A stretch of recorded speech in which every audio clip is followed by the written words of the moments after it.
What is up, podheads? Back with another episode of the Podioslave podcast. My name is Tony. I'm joined, as always, by Anthony and Nate. And I got a little slowed down there for a second because I was going to call us podheads for a second there because the presidents of the United States of America. We had our first president tonight. So, but no, that's neither here nor there. We'll get to that in just a second. But yeah, how you guys doing?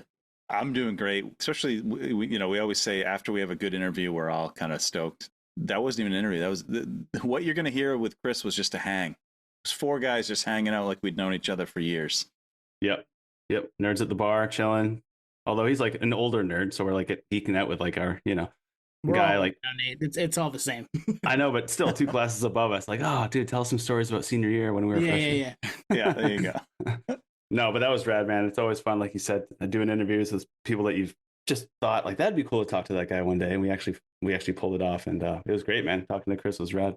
Yeah, Chris gave us all kinds of backstory on their debut self-titled that is turning 30 right around now when this dropped. So really cool stuff, really fun conversation. Chris is fit right in with us, and there's no wonder they got as big as they did because he's charismatic.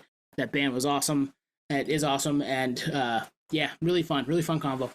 It's weird how many memories we have about that band in that era. And a lot of it's the optics of the band. They were fun. They were the music videos for Lump and Peaches. It just instilled in our brains.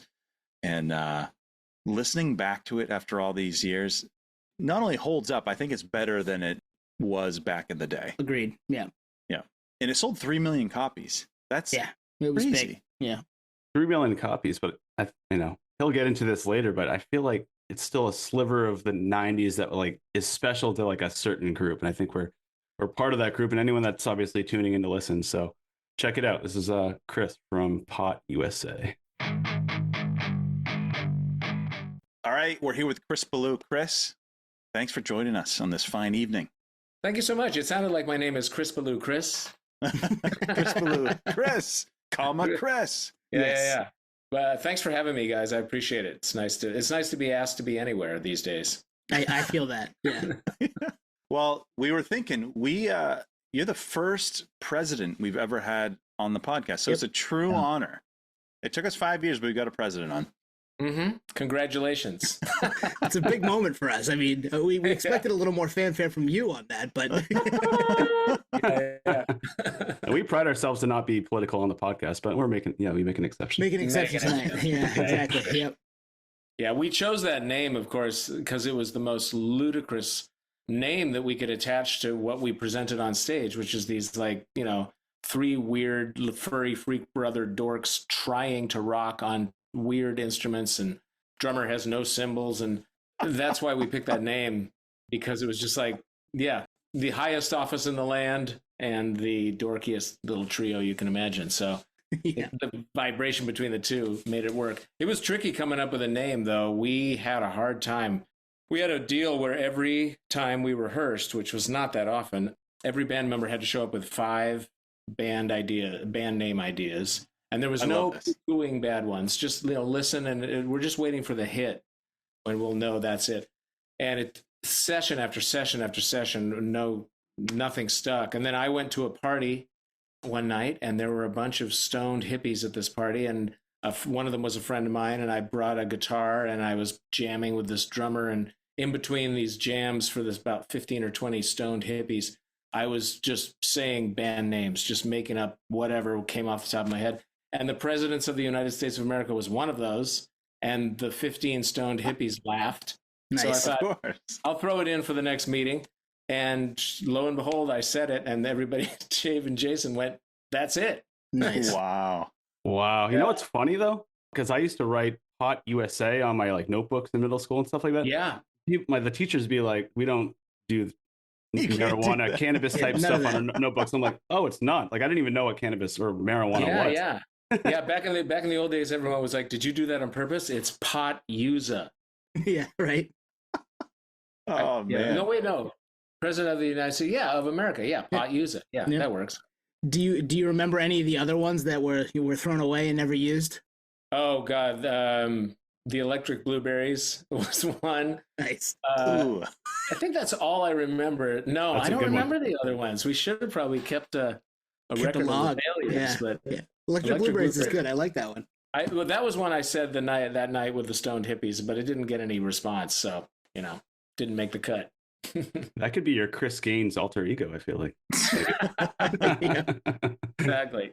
Yeah, Well, Chris, I love that backstory because one, we didn't know that, and I'm sure our listeners don't know that, and it adds a little lore. Adds some history, some context, and like I said before we started recording, we got this album in '95 when we were 10. Like Wow. it was probably BMG Columbia House or one of those. Columbia House. Leechmere, yeah. That was a total honor to be part of Columbia Records and Tape, thing. When I was a little kid, I just stared at that advertisement like, I want that one and that one and that one. But the gag is you pay a penny, you get 13 records, and then you got to buy the records. And I had no money, so I did it. But I used my dad's name. And when my dad got the bill, he was like, I don't know what this is, and called him and like, there's been a mistake. So I got 13 records for free, and didn't have to pay the price. But Nice. of those 13 records, there was only 2 artists. It was Kiss and Steve Miller. Those are the only Oh, two. nice. Which ended up sort of being the formula for the presidents. It's like we're Kiss and Steve The Miller. Venn diagram. Yeah. Pot USA right in the middle. Right in a little space. Yeah. Damn. No wonder why Kiss is always like the influence on so many bands. They were just like the only record you could get for free, apparently. Yeah. It's like, okay. Yeah, exactly. So, like I said, we got the album. It came out, actually, by the time this episode comes out, it'll be almost 30 years to the day, at least per Wikipedia, which is crazy. Yeah. But you I guys think had it's been March a band. 5th or something. It was March 10th, which March is probably 10th, okay. back then a Tuesday, right? Okay. Had to have been. Yeah, had to have been a Tuesday. But you guys have been a band for a couple of years. So, what was it like leading up to this album for you guys? Were you a full-time band? Was it a hobby? Was it just friends hanging out? It was really just friends hanging out. It was kind of, in the days before distractions, we had to make our own fun, and playing in a band and booking shows on a Tuesday night and playing for 9 people was part of the fun.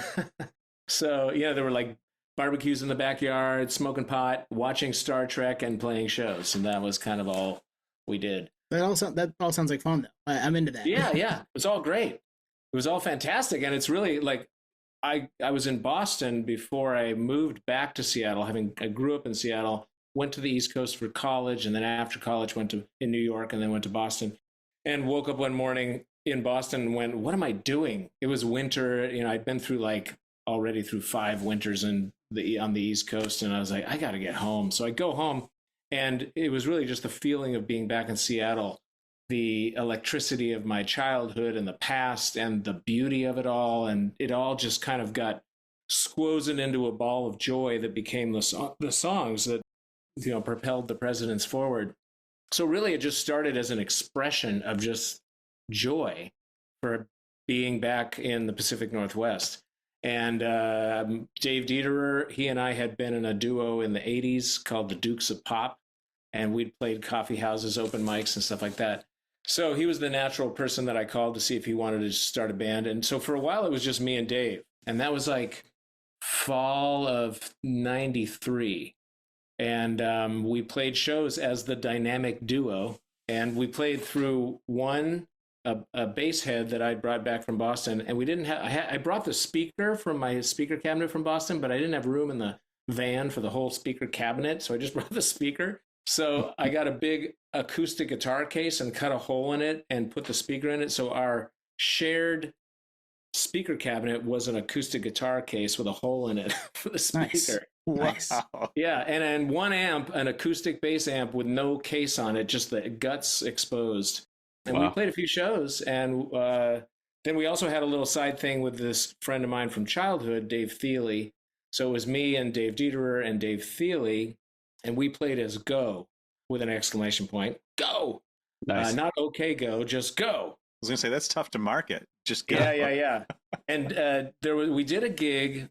This is where Jason comes into the picture. So we did a gig where Dave Dederer had set up somebody in the audience to throw a softball on stage at a certain point. So in between songs, Dave Dieterer takes his mitt, like a big baseball mitt, and puts it on. It's kind of like doing this, like, yeah, Nice. love playing ball every once in a while. And then out of the audience, this softball just goes boom right into the mitt. And Jason was at that show, and that moment, he says, is when he went, I have to be in this band. That's amazing. That's unbelievable. Yeah, so Jason bothered Dave about it. I didn't know Jason at all, but Jason and Dave had known each other through rock and roll stuff. And he started bothering Dave Dieterer to be in the band. And eventually Dave, at first we were like, we don't need a drummer. We're playing these like little deficient instruments. If we get a drummer, then everything's got to feel real, so. But Jason turned out to be such an incredibly vibey, feel-oriented drummer who paid attention to the lyrics as much as the rhythm. And, he just slotted in perfectly. So it was December of 93. We played our first show with Jason at the Romper Room in Seattle. And that's kind of when the band became the band. But it was still just kind of for fun and everything and having a good time and not really, feeling like definitely not feeling like we were going to make a career out of it at all. I have a very clear memory of getting into Dave's car and over I'm getting in the passenger side, he's getting in the driver's side, and he looks at me over the roof of the car and says, we'd been playing a few gigs by this time. And he said, if some major label wants to pay us a whole bunch of money to tour the world and play these songs, I'd do it. And wow. I remember saying, me too. And thinking, nice. You're insane. Yeah. You're out of your goddamn mind. You got your GDM, man. Nobody's going to do that for us. But anyway, I was, fortunately wrong. I love that, especially because you said you got back in 93. Is that correct? Yeah, I kind of from yeah, I was really like weirdly back and forth between Seattle and Boston in the like 90 to 93, and I don't remember. Like, I tried one time to do a timeline of my life, and 91 to 93 is just a big mush. Yeah. Well, I asked because there were eyeballs on the Seattle scene in that era, right? It was popping off. People that you probably knew from the community, like Jeff Ament and Mark Arm and all these people that were these people that you knew growing up in the scene, or I know Seattle was definitely popping off at 92, 93. Yeah, I mean, growing up, I knew of Mudhoney for sure, but they were like gods compared to me. I was just a little dumb kid. And Mudhoney, the Young Fresh Fellows, Mr. Epp and the Calculations, which was Mark Arm's other band, which I totally loved, and the Fastbacks. I used to go see them all the time. So anyway, later in life, of course, I joined them in their scene, and I still to this day I kind of pinch myself. Well, I don't pinch myself there, but I pinch myself that I'm friends with those people because, they were like, heroes to me. But yeah, I didn't know that many, I was pretty isolated with just me and my friends up in North Seattle, goofing off. I was plugged into the scene in that I was a fan and I would go to shows, but everybody at that time felt like untouchable heroes. So I didn't try to touch them. Yeah. So take us back to that first show. You mentioned the first show with the three of you. Yeah. What do you remember about that night? What was it like? How was the vibe? People into it? How'd it go? Well, I was playing this instrument right here. So maybe I'll just pull it down and see what it was like. Let's see. Nice. Oh, I love it. Yeah, it was pretty good. Ooh, look at that. You can see yourself in yourself. Yeah. Nice, dude. If actually there's a recording of that. I have a recording of that show so this is a weird kind of tangent story. The guy that booked that venue, the Romper Room, his name was Evan Blackstone, and he ran a valet parking business, and he also did sound and booked this like venue called the Romper Room. It's a real small little place. And we were looking to record a demo. This is actually kind of after. Well, okay, I'm jumping ahead because I'll just tell this story and then we'll go back to the first gig. So this is like 3 or 4 gigs in at the Romper Room. Evan wants to, continue to have us playing there, and we're like, yeah, that's great.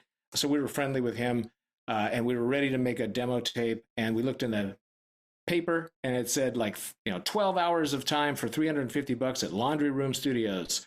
So we're like, great, but we don't have $350. And and Evan knew that we wanted to do this, but we couldn't afford it. And he offered to give us the money after he was the victim of road rage. And he was so shaken up by this road rage experience that he was like, I got to put some goodness into the world, so I'm going to pay for the Presidents to make their demo tape. So Evan paid for it and sparked the whole thing. So that was cool. So yeah, Romper Room, first show, is just chaotic. I think Evan put echo on my voice way too much. But it was our first show with Jason, and it was just thrilling. We kept turning back to Jason, and Dave and I turning to each other and just going wow, this feels like something's clicking. Like we're all on the same page. We all have the same vocabulary of music and energy level, and it was fantastic. It was super fun. I've got some great pictures from it, and like I say, I've got a recording of it. So good times, rock and roll. So are you getting a local following? Because this is all pre-internet. This is all word of mouth. This is demo tapes. So are you seeing the crowds get a little bigger locally? And yeah, at that phase, the early 93 or late 93, December 93, early 94, it was kind of slow burn, but then we started playing at Mo and the Crocodile kind of back and forth. And those were bigger venues, less like band in the corner with a little rented PA, more like actual stage, actual PAs. And that's when people started coming more and more. And then Jason, our drummer, he worked at the Comet Tavern where we used to have our pre-practice, band name contest. And he also worked at Mo booking shows. And he thought, you know what, I'm just going to try to book us as many times as I can in the next month or two and see what happens. See if it continues to grow or if it just plateaus or peters out or whatever. So we just played tons of shows at those two venues, mostly Mo and some at the Crocodile. And the crowds just got bigger and bigger and bigger. I think at the time we thought, well, this is because the Seattle music scene is such fertile ground. And this first wave of Soundgarden and Alice in Chains and Nirvana and Screaming Trees and all that had firmly established. And it was kind of getting to the point where people were thinking, well, what next?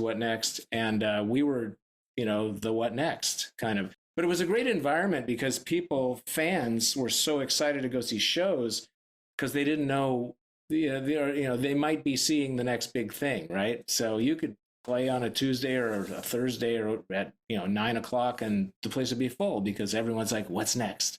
We really lucked out that we got to kind of get sucked into that what's next vortex.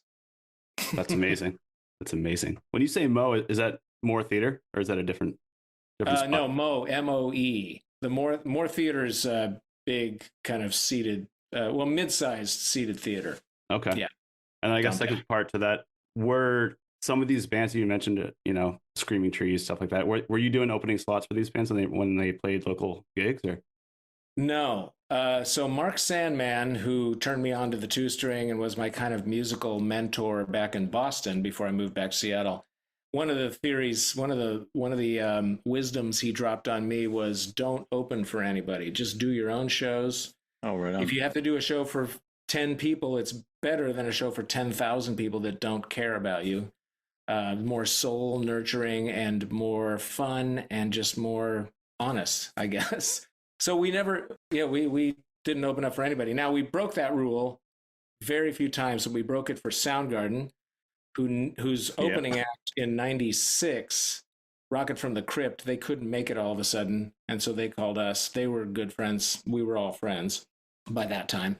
And we broke it for Tom Petty because we did two shows with Soundgarden. We did two shows with Tom Petty at the end of his 21-night stand at the Fillmore in San Francisco in also.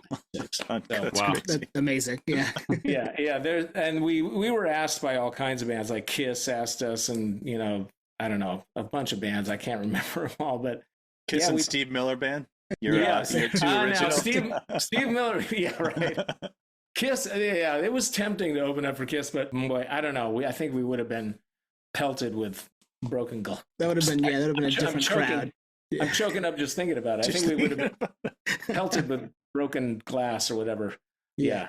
It would have been fun if you went out with Kiss masks on and just did your stuff, though. I mean, that could have been a good time. Yes. Oh, where were you? Why weren't you our manager back then? I was like 11 at that point, so. Oh, that's why. Okay. Yeah. I didn't have those ideas. I wasn't that smart. Yeah. So okay, so you've got some momentum. You're playing to smaller crowds and then a little bigger crowds. Then you're gonna write the record because you got some money from who was it? Evan. Yes, you get some money from Evan to write the record. When you went in to do that, it's always looked like you guys are trying to have fun or having fun doing what you're doing. Was that the MO? Like, we're just gonna go in and have a good time and put a full length together? Yeah, that was just capturing what we did live, really. I mean, the deal in the paper was, 12 hours of studio time, meaning like you go in, you work for 12 hours, you go out, that's it. We pushed it to 13, but we made an entire demo tape, loaded in, set up, got sounds, tracked, mixed, mastered, done, out the door. So, it was great. So that was just us doing what we did live. And I had a cold that day, which turned out to be prophetic because my voice had a certain kind of roughness to it. It really worked super well. Yeah. Not as dramatic as, of course, John Lennon singing Twist and Shout at the end of their 13-hour marathon first album. But it was like that. We got to have that, the mythology of the first record, super cheap, really fast. But this was like a demo tape, and we made, I don't know, I think we went through about 1,500 or 2,000 of those. We kept making batches of 500, and Jason was selling them over the bar at the Comet, and we were selling them at shows, and people were buying it. So it was starting to churn. And then the Young Fresh Fellows, heroes of ours in Seattle, they had recorded with Conrad Uno at this studio called Egg. And so we were like, well, that's where we got to go. And they introduced us to Conrad. So then we went and we recorded 9 songs with Conrad, and we took 4 off the demo cassette, and that became the Pop Llama debut release. That's what I was going to ask. So 4 of the demo songs went on. Yeah. And then from the Pop Llama version to the Columbia version, what changed? Did anything change there? Oh, yeah. Lots changed because, we'd made the record with Conrad, put it out, and then we were doing a gig at a college up north. And the college radio station was playing over the PA in the room in between the bands. And, we were listening to the music. And then all of a sudden our music came on, and it was like, it was not sounding good at all. So we're like, we got to do something about that. And that was right at the time that we started the process of getting signed, which all came out of one show in Seattle, the fall or summer. What was it? I think it was, oh God, I can never remember. It was either beginning or end of summer. I think it was beginning of summer, 94. And we didn't know it. It was an ASCAP showcase. We had no idea that the place was full of industry people. We just did our usual crazy, wacky show. And the next day we had 7 major label offers. So we had to start putting on our big boy pants and understanding the business and how to navigate all that stuff. But so then, of course, when it came time to, reapproach the record sonically, we were excited to do that. And so we remixed a whole bunch of it. We remastered the songs from the demo tape and had a great time working on that with this kooky guy named Robert Lang, who built a studio that he had carved out of the side of a mountain.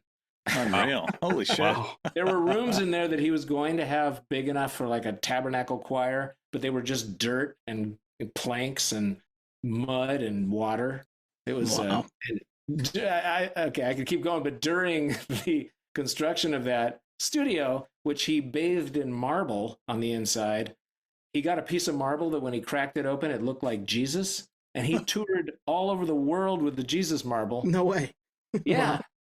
And that's how we afforded to keep doing work on the studio. So, hey, if you get enough money, you can do anything, I guess. Yeah, Jesus true. pays the bills, man.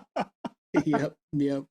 What influences while you're writing the record originally? What influences you pulling from? Because I hear Hendrix in spots. Well, obviously MC5 because you covered them, but made it your own. There's all kinds of stuff. There's like a Lost Queens of the Stone Age song on there, so they pulled from you, maybe that type of stuff. What were you listening to? What was brought forward while making it? Well, first of all, before I forget, the whole Queens of the Stone Age connection, we've always had an idea Quatsa does Pusa, Pusa does Quatsa. Oh, that'd be awesome.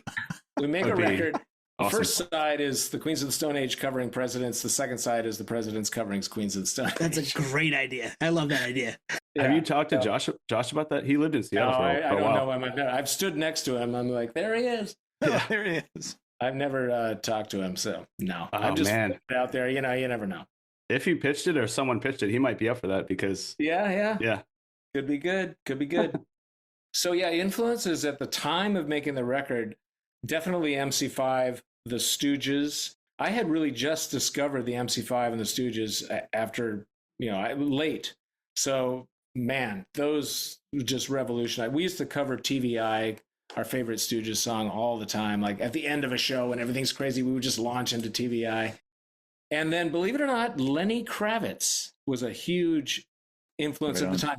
I love the way his records were recorded, all dry and kind of very harmonically rich and present and compressed and like just really beautiful recordings.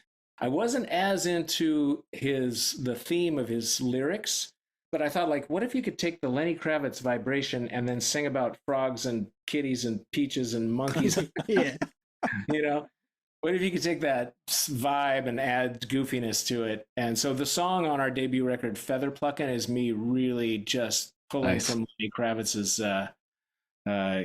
paint box or whatever. Who's pulling from Hendrix? Yeah, he's pulling from Hendrix because that beginning riff, it sounds like it could be like the start of Hey Joe. You know what I mean? Oh, yeah. Boy, I never thought of that. You're right. Yeah, that lilting kind of descending thing. Yeah. That's cool. Dune Buggy is definitely me trying to write a Steve Miller song, as if Steve Miller were going to sing about bugs, a car. Yep. But then, of course, overarching the whole thing is the Beatles, and more specifically, Sgt. Pepper's Lonely Hearts Club Band, which, as a little tiny kid, I listened to exclusively and repeatedly from the time I was like 4 until I was 10. I just didn't even know there were other records in the world. I didn't know that the Beatles had other records. I just listened to this one record. So the whole like journey that record takes the listener on is something that I always wanted to kind of replicate, making records, when I grew up. And so that was there. And then funny side note, in the song Feather Pluckin' live, we used to quote I Got a Feeling by the Beatles. We'd say, all the froggies had a good time. All the chickies had a drum set. Nice. And when it came time to track the song, we left that in, not naively, not realizing it would cause a problem. And so when we got to the Columbia phase of the project, they're like, we can't leave that in. And the place where we were mastering the record was at the basement of the Capitol Records building, Capitol being the label that the Beatles put their stuff out on in America. Right on. And the guy doing our engineering, our mastering, was Wally Troggett, who cut a bunch of the actual lacquer masters for the Beatles releases. And then when we got the word that we had to take that out, Wally was the guy that actually spliced the master half-inch tape and took the Beatles out of our album. Wow. So were you guys geeking out about this? Yeah, the guy that mastered the Beatles records in North America took the Beatles off our record. And it was his last gig, too. He was retiring after. Wow. Yeah. Crazy. So that was heady. And he took us into the room and showed us the actual machine that cut the masters. And I touched it. Beep.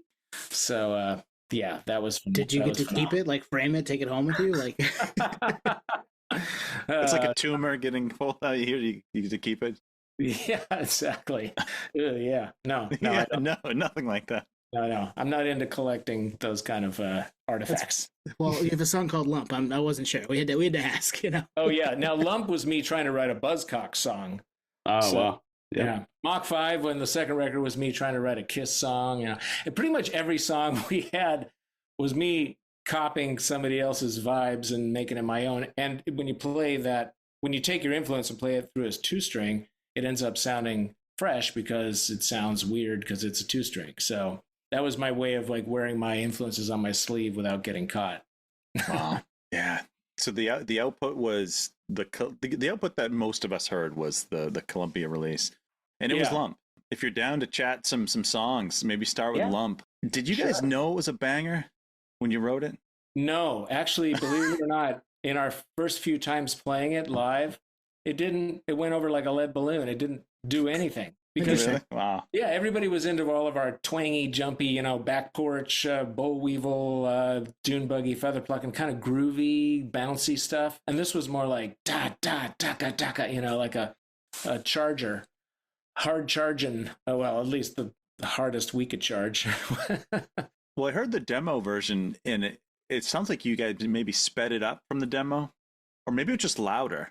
Well, the demo, if you're talking about the demo that was kind of on some of the later releases of the Exactly. Yep. yeah, that was me with a 4-track. Oh, And right like on. a little keyboard, not a Casio even, a realistic from Radio Shack that I used to do the Wow. beat and all that stuff. And that 4-track, side note, was owned by my neighbor, Lori Goldston, who was the cello player for Nirvana for Unplugged. Oh wow. Wow, that's amazing. I didn't have cool a I didn't stuff. have a 4-track, and I ran over to her house. I was like, I need a 4-track. I have a song idea. And she'd go like, take it. So a little pedigree on the recording gear on that one. Just a bit, yeah, right. That's amazing. Yeah. So you didn't know when it didn't go over well live. You didn't know it was going to be huge, but it ended up being huge. How did that happen? I guess that's the power of cold hard cash. Yeah. Although Fair. you can make anything a hit if you pour enough money into it, I guess. No, I think it was more that the people at Columbia resonated with it. They were excited to push that song, and so we were like, fine. We really didn't care which song got singled out, just so long as the record label was interested in helping promote it and do their part. So we just kind of, as I remember it anyway, we deferred to what they wanted to call a single. So we said, yeah. I just remember being 10 and hearing it. Yeah. Watching MTV in this band. The name of the band can barely fit on the screen. The song's called Lump, and these dudes are playing in a swamp. I'm like, I'm in. Yeah. Touchdown. I'm so in. Yeah, man. Yeah, that was a long day in the swamp. I'll tell you what. Yeah. I had just about 4 days before I was in LA playing on somebody else's record. And we were doing the last song of the record. It was a slow song. And I went to take a piano bench to pull it near me so I could sit down. And it fell over and crushed my toe. Oh, wow. And man. so No. that whole shoot at the swamp, my whole foot was in like a bag with rubber bands and gauze, and it was all leak. All that pond water was leaking into my injured Oh, dude. No. Every time I see that video, I'm like, That's ooh, all you think. I I remember got my swamp foot. toe. Bad the swamp toe. Yeah. Oh man. I'm giving you guys all the behind the curtain. I love it. Oh, this we is- love this. This is why we do it, this. man. Yeah. We yeah. love this. Okay, good. So it hits us. It hits Weird Al. Weird Al makes a parody. How does that happen? How does Gump come about? All that. Every time Al does a parody, he does it because he's excited to do it. I guess he probably contacted Columbia and said he wanted to do it. I think as a courtesy, he asks for permission from the artist. He doesn't have to legally, but he does that just to kind of be cool. And somewhere during that permission phase, we connected, and later on, there was kind of a Al and the band, and more Al and Dave and Jason had kind of a rocky start. We met him at K-Rock Oh, wow. Acoustic Christmas '94. And I have a great picture of us with Al, and this is Al, 1.0 with the mustache and the glasses and the afro. So I'm proud to say that I've known Al since he was the '80s Al. Yeah, that's a long time now. Yeah. Yeah. So we, this is kind of a frustrating story, or not frustrating, but kind of funky story. So we were on the Tonight Show with Jay Leno, and somebody from the label came backstage and said, you guys are going to be presenting an award on the American Music Awards, which was Dick Clark's award show. Here's a list of all the other potential presenters. Is there anybody on this list you do not want to present with? And I said, no, I don't care who we present with. The weirder, the better, like pair us up with somebody like, Mary J. Blige or whatever. But Dave and Jason singled out Weird Al. They said they didn't want to Oh, wow. present with Weird Al. I think on a certain level at that stage, this was in the more later, like 96 or 95. I think Dave and Jason were maybe taking the band a little bit seriously, like kind of thinking, you get a lot of smoke blown up your ass while you're getting signed, and I think some of the smoke got into their heads. Yeah. So we go to the American Music Awards, and woman with clipboard and headset says, "Okay, you're presenting with Weird Al." And like, screw you guys, you're doing it anyway. Yeah. Maybe screw you guys, maybe a mistake. Maybe like because he was singled out, they thought we were excited. I was excited. Dave and Jason were not. And at that point, we'd had a bunch of compromises and weird friction with the label. And so Dave and Jason just left.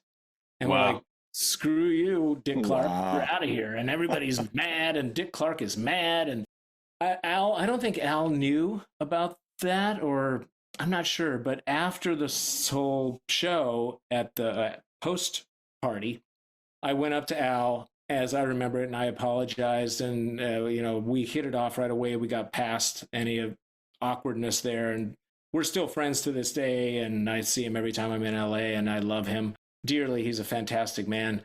But so then I had to go apologize to Dick Clark.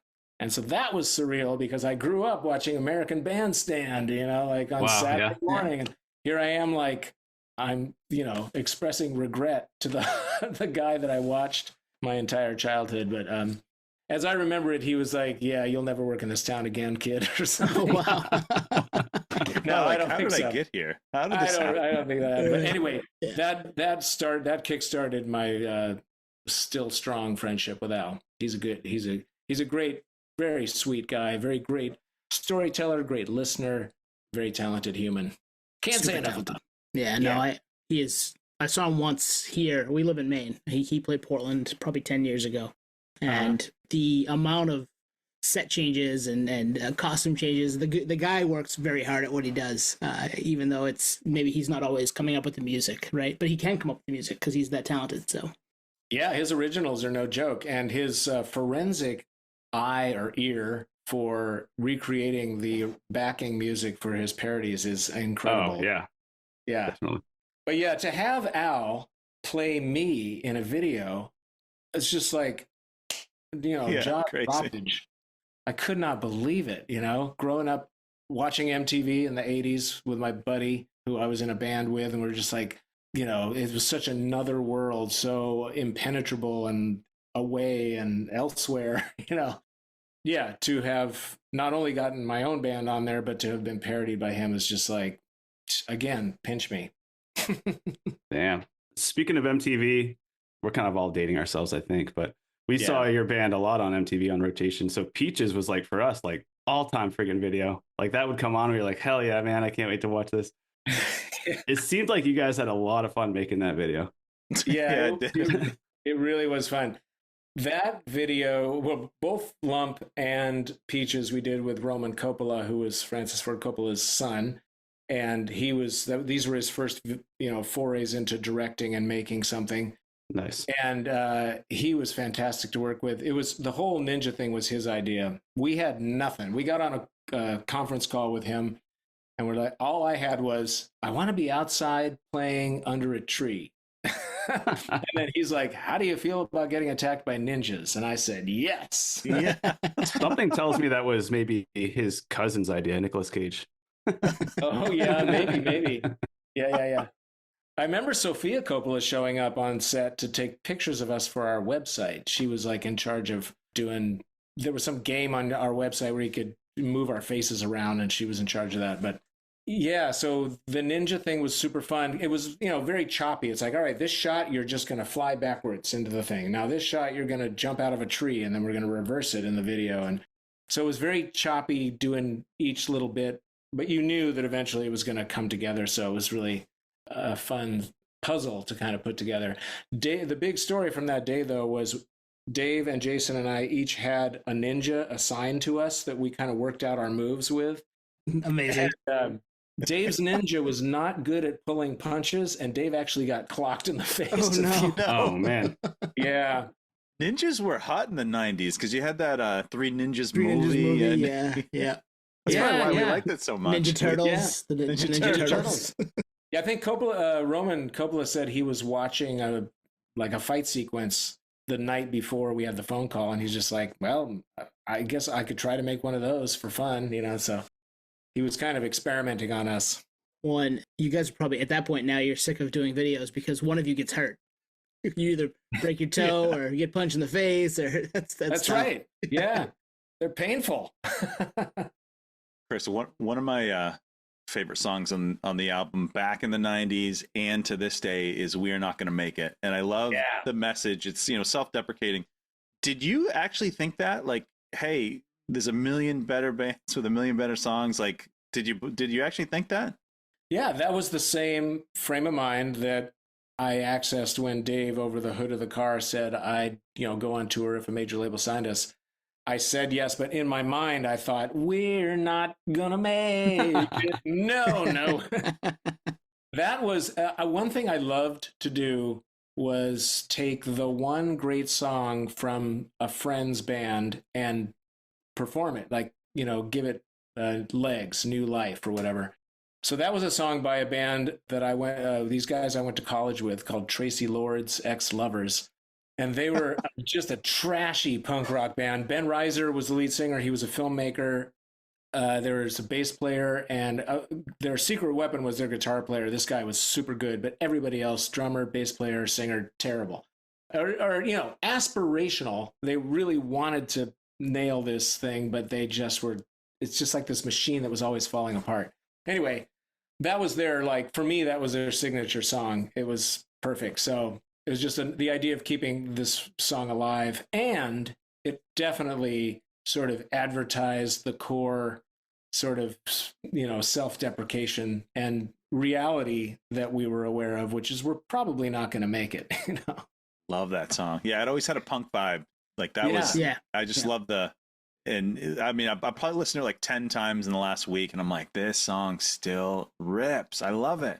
Well, cool. If you want to see the original band playing it, I posted it somewhere on YouTube. So type in Tracy Lord's Ex-Lovers, We're Not Gonna Make It, and you'll find the footage that I took on Am I going to get flagged at work for that? Yeah, Anthony, only do that on YouTube. Don't do that other places. Yeah. Don't do that.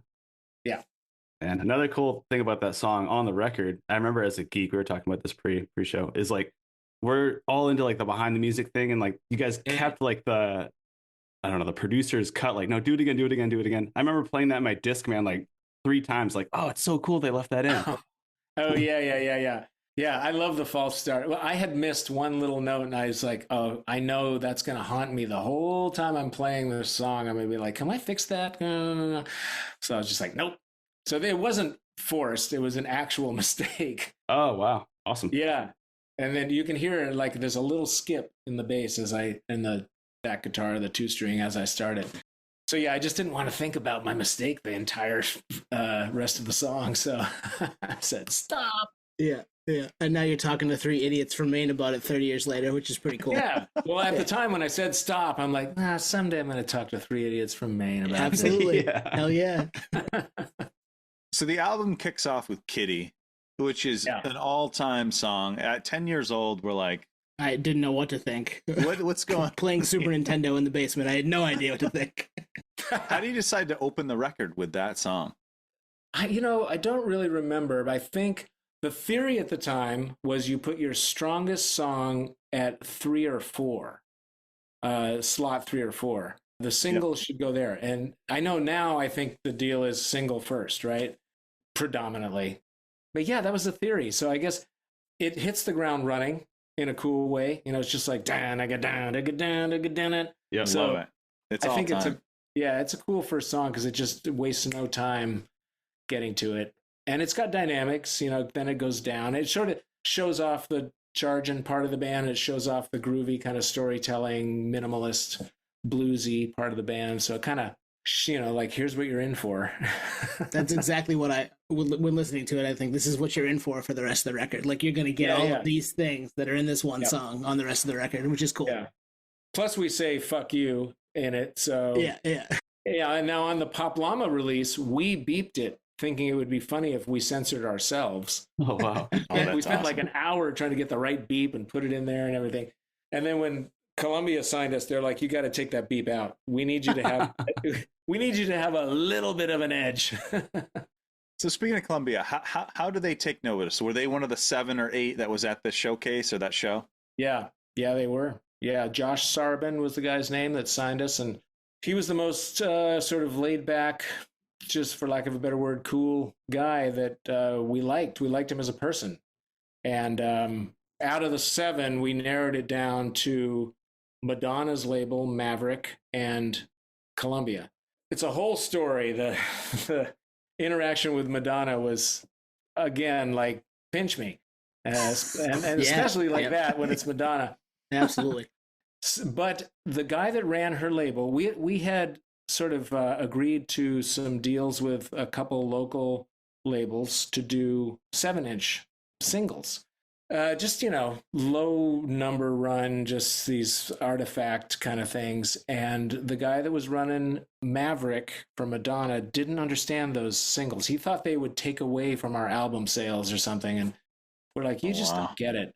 And Columbia had this guy, Mark Ganeem, who was in charge of web presence. Of course, this is 94, 95. So it's like, that's all brand new. And he was like Dennis Leary on crack. He was so excited. He was just like, he was amazing. Up on the table, like crouching, like he just drank 5 Cokes and he could barely contain his excitement. So part of why we signed with Columbia was like that guy. Like, that guy's excited. He's our 4th member.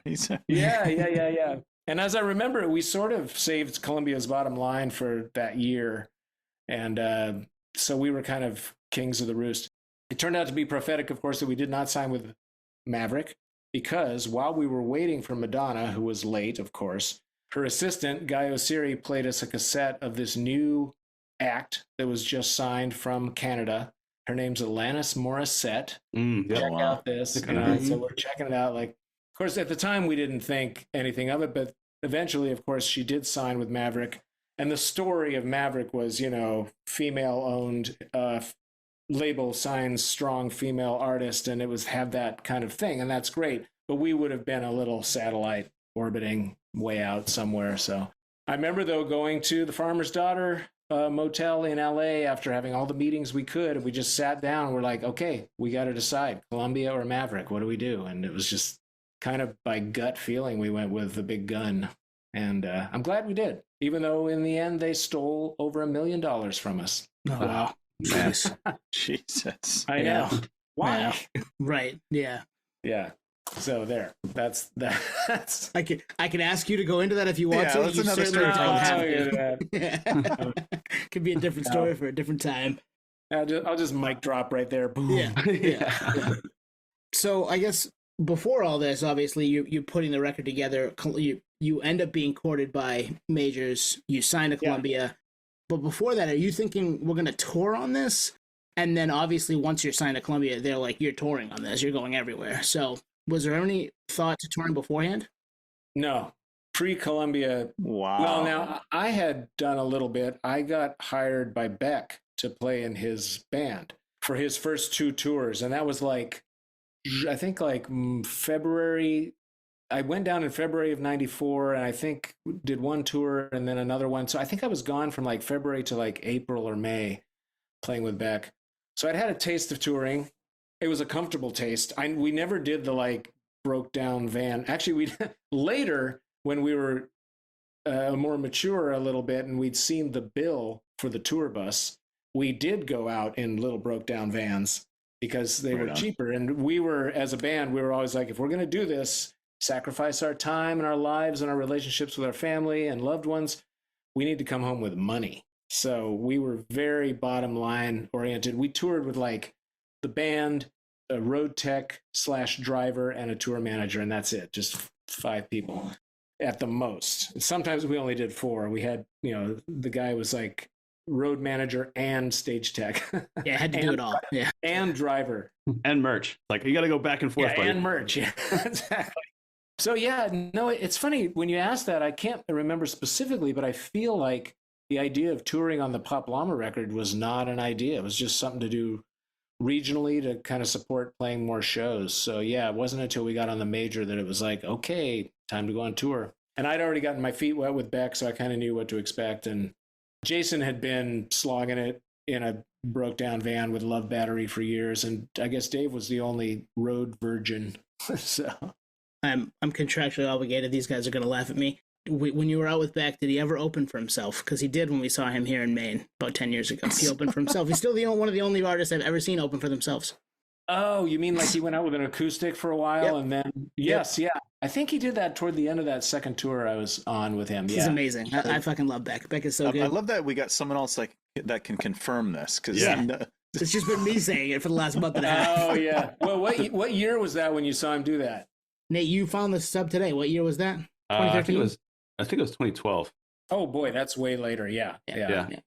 But he did, I do remember toward the end of that second tour, he was at least doing a section of the show acoustic, but I think he did one or two where he played at the beginning. That might have been the seed of that separation. Well, the first time I ever saw him was alone with an acoustic guitar, and that blew my mind. I mean, you could hear the words very clearly. It made movies go off in my head. Yeah, I just got completely, in the same way that my child self got sucked into Sgt. Pepper's when I saw Beck with just an acoustic guitar. I got totally sucked in and saw what he was singing about. It was fantastic. That's awesome. Yeah. That's crazy.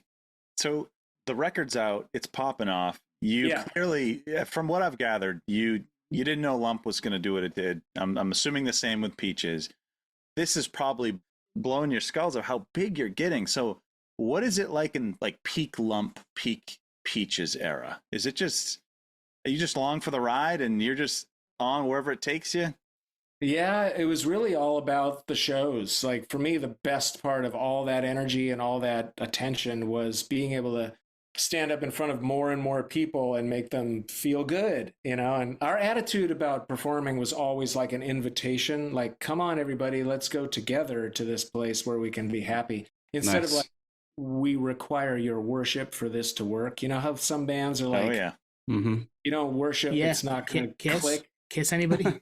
Yeah, maybe. Although Kiss is so cartoonish. I'm mostly kidding.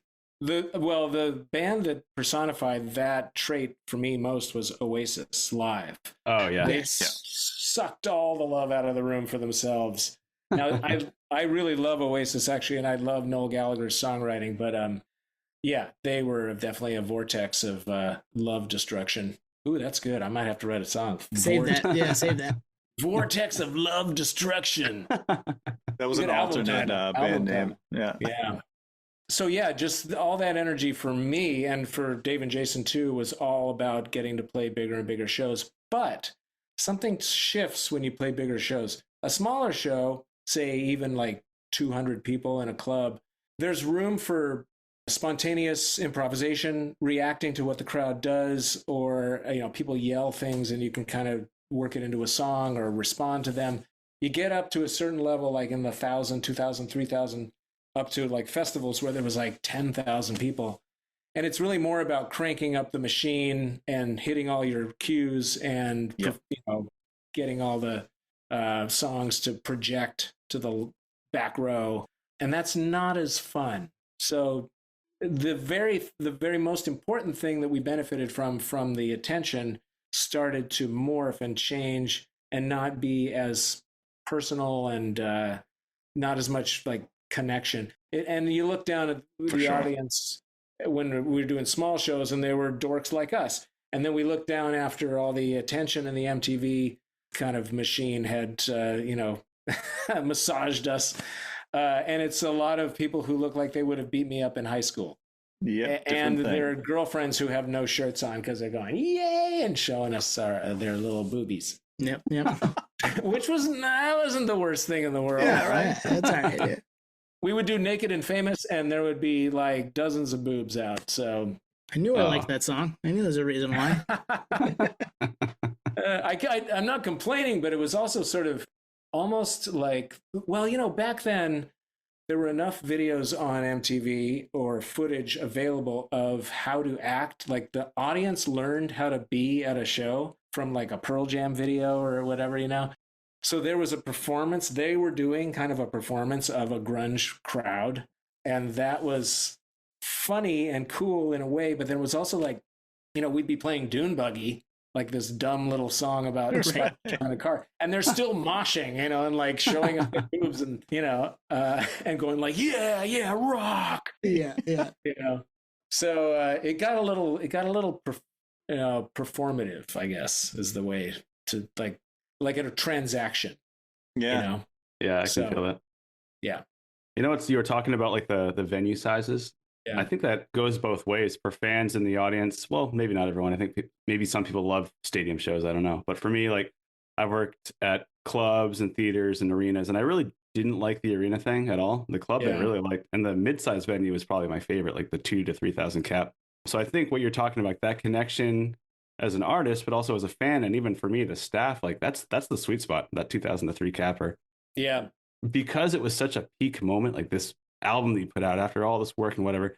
What was like the wildest thing that happened that you can think of in that era? I'm sure a million things come to mind. Is there anything like in particular that's like, fuck, that was wild?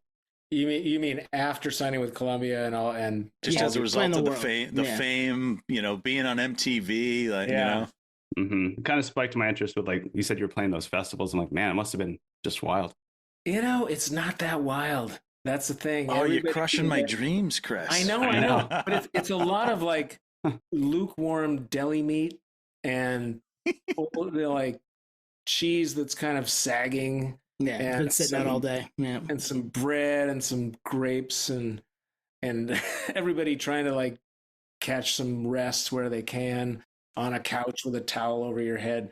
Yeah, there's the thrill of the festivals was meeting other musicians. That was great, but that's mostly talking shop and just sort of exchanging ideas and stuff and supporting each other and all that stuff. But I hate to disappoint you, but again, we were workers, we were like, we are on tour to do this. We're on tour to save our energy. The show is the most important thing of the day. So when we're backstage or when we're, free, we just want to be like recharging and resting. And, there were whole summers where I didn't drink a drop of alcohol because I knew the shows got better the more access I had to my body and my energy and like positive mental health and all that kind of stuff.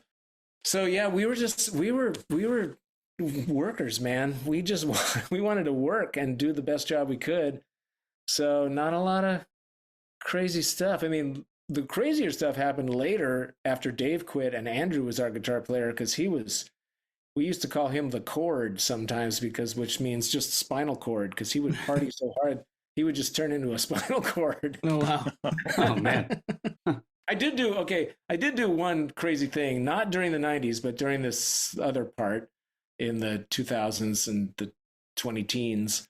We had where were we? New Zealand. And we did a tour in New Zealand with a radio station, and we were co-headlining with POD. I don't know if you remember that. Yeah. Oh, yeah. We actually podcast. Sunny on the podcast, yeah. We actually became really pretty good friends with those guys and hung out and did days off together and did adventures and stuff and had a great time. I think that was this tour. Maybe I'm conflating, but at the end of a tour we did down under, I can't remember if it was Australia or New Zealand, tequila was the drink on the tour. We were all drinking tequila. Finished the last show. I was being very moderate with my tequila intake because I wanted to do good shows. Last show finishes. We got a bottle of tequila, and it's about half full. And Andrew sees me across the backstage, and he kind of gives me the pass the tequila vibe. But I stared right into his eyes. I took an empty pint glass, and I poured all the tequila in the pint glass. And without blinking or taking my gaze away from him, I drank the entire pint glass of tequila and then handed him the empty bottle. I lasted about an hour, and then I passed out. I did the classic, passed out on my back in my hotel room. Bad stuff. Our manager at the time came down and yanked me out of bed and put me in a cold shower, and just oh man, it was bad news. The next morning I wake up, and needless to say, I am shattered. But we had agreed to bungee jump off a bridge. Oh no. Yeah, as a promotional, stunt or whatever.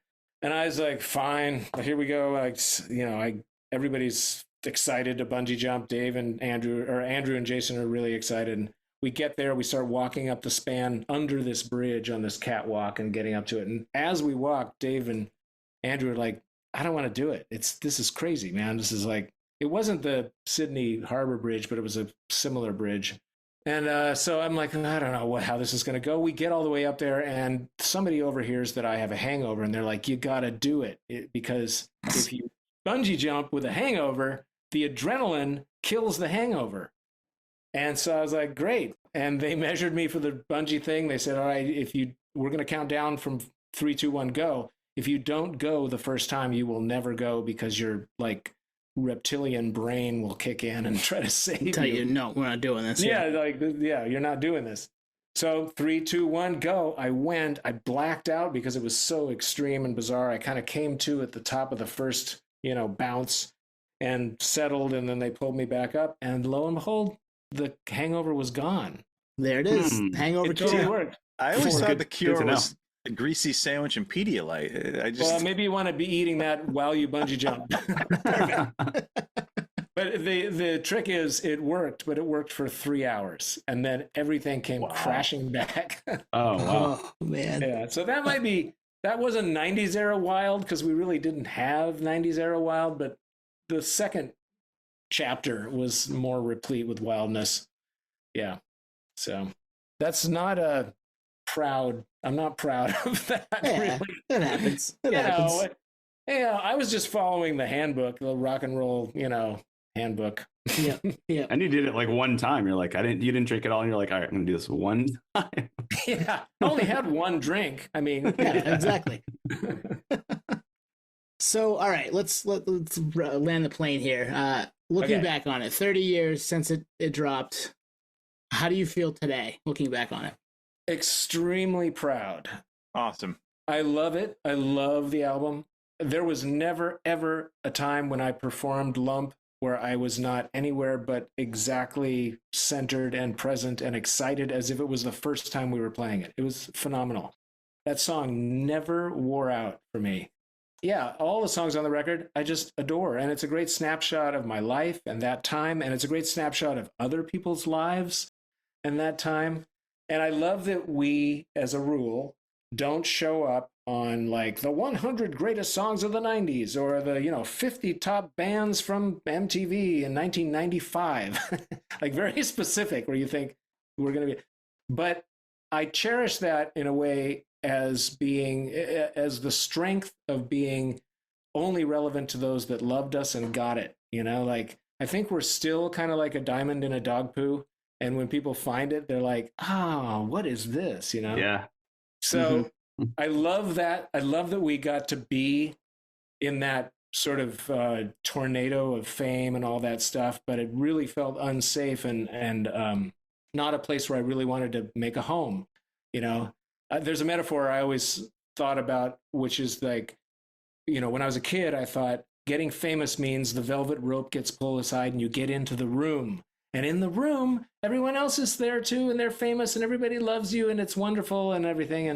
And it's also, it turns out it's also hard work and all this other stuff. But what I realized when I actually got into the room, when I grew up and became a musician and we got signed, immediately I saw there's another rope and another door at the other end of that room. And I knew that the rooms went on forever. And I was like, Wow, I can't that's a good perspective. I don't want to reprove myself and, be at the mercy of public opinion and all that for my happiness. So I look at that first record as this really the first and last time we recorded without expectations, just like we did it to tickle our fancy and make other people laugh and make ourselves laugh. And even as, we got into the second record and we really didn't take the break we should have before we made it. We were tired and we were trying to repeat a formula and not really being present. And so anyway, first record is like, I actually, as I remember it, semi-seriously lobbied the band to break up right at the height of the first record, just like the Sex Pistols did with Nevermind the Bollocks, right? Just freeze us at this, perfect state. And just captured that moment. Yeah, just capture that. Yeah. And you can argue that is our shining moment still, even though there's a bunch of other albums and stuff like that. But I kind of was like, let's just do a Sex Pistols and just just destroy it. Man. Yeah. But you know, when you're, like I like to say, when you're riding a pony that's shitting gold bricks, you hold on as long as you can. Absolutely. Well, we love the record still. I mean, it's noisy, it's funky, it's bluesy, it's all over the place. And listening to it with 40-year-old ears, we picked up so much more. You know, we've had a group chat going since, we found out you were coming on and just talking about the record. It's like, I never picked up on this. It's got layers to it. And we were 3 of the 3 million that bought it back in the day. So cool. I appreciate that, guys. I really do. Thanks for having me on. Yeah. And thanks for helping me remember all these great stories. There's a lot, as much as there is to remember, there's a lot to forget. So it's fun for me to kind of tiptoe back in time and revisit some of those chapters. Any other plans other than talking to 3 idiots from Maine about it for this year? Oh, for the 30th? Yeah, we're floating around a few plans. We discovered that the sound guy, Craig, who was our guy in the 90s, who was Nirvana's guy, so there's another Nirvana inheritance, he recorded our last show, quote-unquote last show, January 31st, 1998 at the Paramount Theater in Seattle, and he found it on a hard drive and sent it to us about 6 months ago. And it's good. It's really, really good. It's like us at our 90s height as far as performing goes. Wow. So we are considering releasing it. Not sure how. We've had it remixed by a friend of ours, and so we have this great show, and we're trying to figure out if we're going to do like single songs or do it in its entirety or do just the debut album because it's the 30th anniversary. So we're not sure how we're going to release that, but we're going to release it somehow. I'm sorry to say, don't hold your breath for a live show because, boy, when I look back at what we did live and how active we were, I'm going to be 60 this year, and I am not capable of that shit anymore. Yeah. I've got like plantar fasciitis. I've got weird like arthritis in my elbows. I can only play guitar for like 5 minutes before my elbows start to fall apart. Do you still have the bag on your foot from the lump video? You should take that off. You should take that off. I've been toying with taking it off, but so anyway, yeah, our bodies just aren't what they used to be. So there's not going to be any live shit, but we did also track a studio takeover at Lithium, the Lithium channel on Sirius XM Radio. Nice.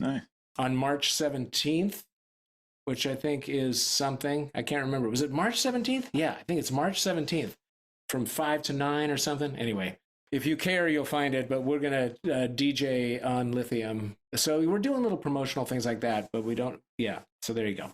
That's nice. We're the presidents are classically disorganized. We have these exciting brain-teasing sessions, brainstorming sessions, and we're like, oh yeah, we should do that and that and that, and then we don't do any of it. I can relate to that. Yeah, it sounds a little familiar. Yeah. Much smaller scale, but I think the band has ADHD. Basically, none of the band members have ADHD, but the band has ADHD. Oh man. Well, I'm happy to say that I was lucky to see you guys on the 2008 tour in St. Petersburg, Florida. That must have been the last tour then, I take it. Oh, yeah. No, we actually made it to 2015. Our last show was in Edmonton, Alberta, Canada on July 15th, 2015. Oh, okay. So almost 10 years. Wow. Wow. Yeah, man. 10 years. But I do remember the St. Petersburg show, mostly because I went to the Salvador Dali Museum earlier that day, I was a huge Salvador Dali fan back in the day. Yeah, great museum. That was a great show. Janus Landing back in the day. Yeah, that rings a bell, man. I remember that. Yeah, I was there. So you guys have met. Yeah, you guys have already met. We met. Yeah. Oh, I remember you. You were that guy with the hat. The hat and the vinyl and the posters and all the stuff to get signed. Can you sign all my shit, please? The guy that likes the 2,000 and 3,000 capacity rooms. Yeah, that's him. That's him. Yeah. I remember that guy. Sure. Well, we want to thank you for joining us and giving us some insight into a record that we've been spending time with for 30 years. And I know other people will dig this too. So thank you, Chris, for joining us.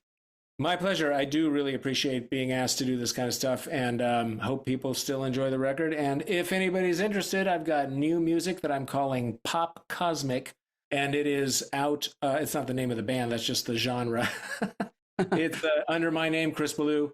on all your streaming services for free, and on my website you can download them if you want. And I just put out album number 8 in this arc of Nice. psychedelic headphone music, headphone pop for grown-ups. So Love headphone pop. Love headphone anything. So that speaks to us. I'm a big fan of playing 2 passes on the guitar and hard panning them. Nice. Delicious. If you're listening now and you want to go to that, we'll link to that in the show notes. We'll link to Right, all absolutely. Chris's website and find him on socials. That would be nice. All right, guys. Well, thanks, Chris. Thank you, Chris. Thank you for listening to Podioslave. We are at Podioslave on Twitter, Instagram, TikTok, all of the places that you can find us on social media. Facebook, Podioslave Podcast. YouTube, Podioslave Podcast there. Email us at podioslavepodcast@gmail.com. And hey, if you want to become a supporter, click on the link at the bottom of the episode and give us $1, give us $5. It keeps the lights on, keeps us going. We really appreciate that stuff. Thank you. So tell us about the album art. The album art is funny. So most of the album art is Lance Mercer, famed grunge photographer and hilarious human being. And friend of the pod. Friend of the pod, friend of the band. Love Lance. But the cover of the album is unique. So the figures actually. Wait a second. Ooh, I love where this I like is it. going. This is always fun. Yeah, I know it's a mostly audio medium for some folks, but this is going to be awesome. Oh, who's Oh, this? nice. Those are the Oh, actual man. ones. Oh, who are these guys? Yes. Those fellas. Yeah. Now, these aren't the original guys, I don't think. I think some fan found them and sent them to me. No But way. they were in It was the Nate. window of a gift. Yeah, right. They were in the window of a gift shop where I used to wait for the bus to go visit my girlfriend in the 90s, Mary Lynn. She later became my wife and mother of children. Wife number 1. I moved on to wife number 2. But so I mentioned to her, there's these figures in this gift shop window by the bus stop. And I think I want to use them on the album cover, but I couldn't afford them. Again, like we can't afford to make a record. We can't afford these little guys. So, all right. For Valentine's Day that year, Mary Lynn bought them for me so we could have them on the album cover. So That's cool. That's her contribution. I've never tell that story. I thought you were going to say you took a photo through the glass of No, they weren't arranged right. I mean, you need to arrange them right. But then on the album cover itself, Dave Dieterer took the actual picture. What we did is we took a shirt that I had that was kind of like a one of those silky disco shirts with like kind of palm fronds on them, and we tacked it to the wall and made kind of like a floor to the wall kind of, fabric sort of scene. We put the little guys on the scene, and we took a lamp and shined it down on the little guys, and then took a Frisbee and put it in front of the lamp so it would be kind of orangey colored. And then Dave snapped the picture. So it was just done in my bedroom with just amazing stuff. Yeah, we had at hand and those little figures. So later, though, I saw some press that Beck had done, and I had worn that shirt on tour with Beck, and he did a magazine cover wearing that shirt. Nice. So that's No the way. trivia is the shirt that is on the cover of our record is also on Beck on a magazine cover. Maybe this is a treasure hunt that your fans can do. Oh, If absolutely. you guys can find that picture of Beck, you will see the shirt that is behind the record cover, behind the music. There are some sleuths out there that it Absolutely. might happen. Nate Yeah. probably has it too. He's got a million Nate. friggin' magazines from back in the day. I bet it's sitting there, Nate. I might. The Beck picture would be, I think I bought that shirt when I was on tour with Beck. I don't remember the chronology, actually. We must have taken the picture for the Pop Llama release, so that was pre-Beck. So yeah, we did the album first, and then I went on tour with him, and he took my shirt and wore it on a photo shoot. It's amazing. That's awesome. There you go. The way you're describing the album cover, it's like, man, were you making an eBay listing or something? Yeah, it really is kind of like an eBay listing for those figurines. Yeah. That's the mic drop right there.